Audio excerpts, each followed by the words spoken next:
Olá, minha querida Nathalie Messias, muito boa tarde. Ontem, feriadão, né? Depois do almoço foi para casa descansar, de manhã trabalhou bastante, mas tá aí, né? Sempre de olho no que vem acontecendo, a movimentação sobre o pleito de 2022 e o Band Eleições cheio de informações hoje, né, Nathalie? Boa tarde, bem-vinda.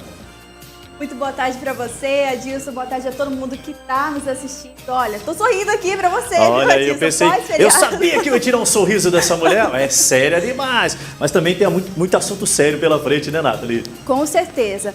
Gente, aqui no quadro Band Eleições de hoje a gente vai começar falando que os partidos políticos no Brasil contam com duas fontes de recursos públicos para financiar as campanhas dos candidatos nas eleições. O Fundo Especial de Financiamento de Campanha, também conhecido como Fundo Eleitoral, e o Fundo Especial de Assistência Financeira aos Partidos, o Fundo Partidário. Você sabe a diferença entre eles? Vamos conferir. Nos últimos 30 dias, os porto-velhenses têm buscado o termo Fundo Eleitoral no Google, de acordo com a ferramenta do site. A capital está em terceiro lugar que mais pesquisa o assunto no Brasil. Mas afinal, o que é fundo eleitoral e tem diferença com fundo partidário? O doutor Bruno Valverde explica. O fundo partidário ele pode ser utilizado em campanhas eleitorais, mas serve também para custear as despesas do partido, como aluguel de uma sede do partido, conta de luz, conta de água, combustível, locação de veículos, para manutenção da atividade partidária. Diferente do fundão, ou fundo eleitoral, que deve ser de uso exclusivo da campanha. O montante de quase 5 bilhões de reais representa a maior soma do fundo eleitoral desde sua criação em 2017. De acordo com o Tribunal Superior Eleitoral, essa quantia é dividida entre os 32 partidos que estão registrados no TSE. Esse montante é somente para ser gastado durante a campanha eleitoral e justificadas as quantias gastas para a Justiça Eleitoral. Caso não seja utilizado todos os recursos, é necessário a devolução para o Tesouro Nacional. É necessário lembrar que existe uma lógica de distribuição entre os partidos. A participação de cada partido acontece de acordo com o número de cadeiras que eles conseguem na Câmara dos Deputados. Então, o partido que tem mais deputados federais tem acesso a mais recursos. Segundo informações do TSE, houve um recálculo de distribuição por causa do partido Agir, que elegeu 2 deputados federais. Com isso, a cota da legenda subiu aproximadamente de 3 para 23 milhões. E outros partidos tiveram a queda. União Brasil, sigla da fusão entre o Partido Democratas e PSL, por exemplo, um dos grupos que mais receberam antes, o valor era de 782 milhões e hoje recebe 767 milhões. Em segundo lugar está o PT. Antes recebia 503 milhões e este ano recebeu 499,6. E em terceiro, o MDB, Movimento Democrático Brasileiro, de 363 passou para 360 milhões. O doutor Bruno explica sua opinião sobre o fundo eleitoral. Eu entendo que, neste momento, para o atual contexto democrático, é muito importante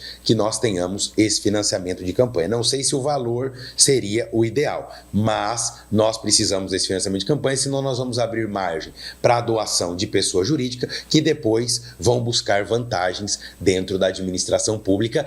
Sendo fundo eleitoral ou partidário, o eleitor deve estar atento no período da disputa às eleições, tanto fora dela. É importante que o eleitor tenha consciência, porque nós temos aí um cheque em branco para os candidatos durante 4 anos.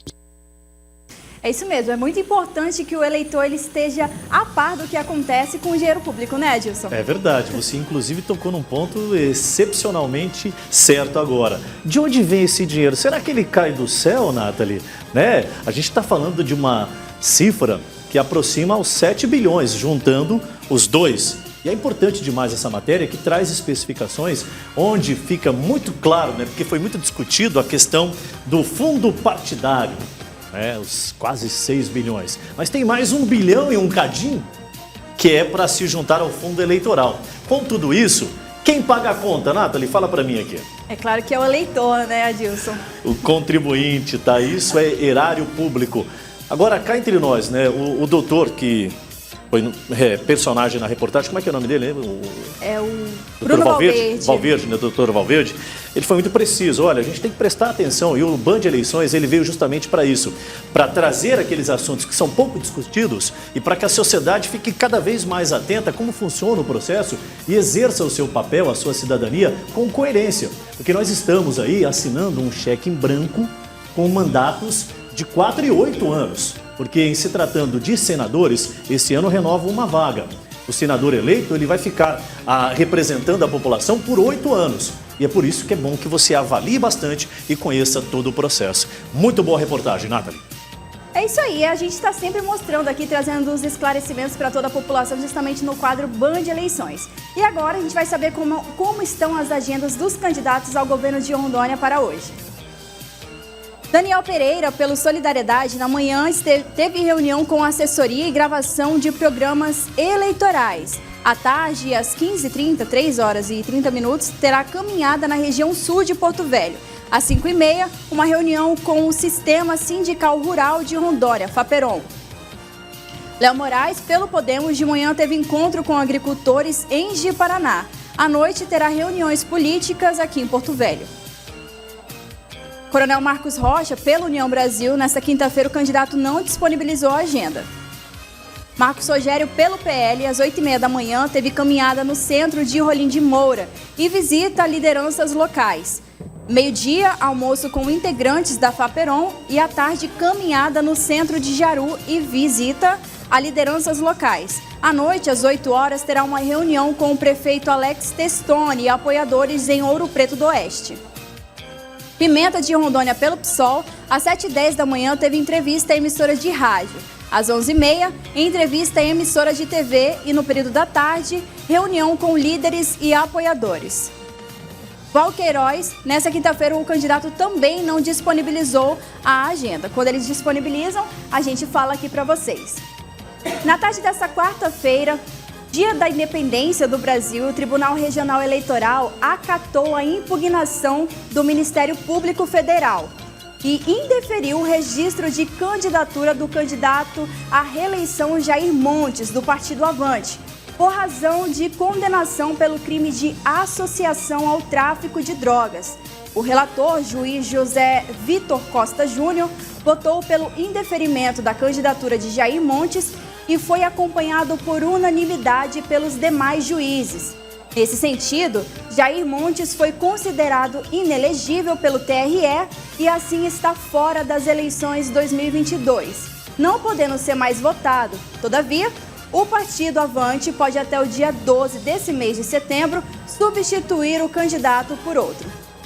São essas as informações hoje aqui do quadro Band Eleições e obrigada a todos que nos assistem. Amanhã estaremos trazendo mais informações sobre este período eleitoral. Agora é com você, Adilson. Ô, Nathalie, muito obrigado. Uma boa tarde a você. Assunto muito importante, tá? Ontem foi muito discutido, né?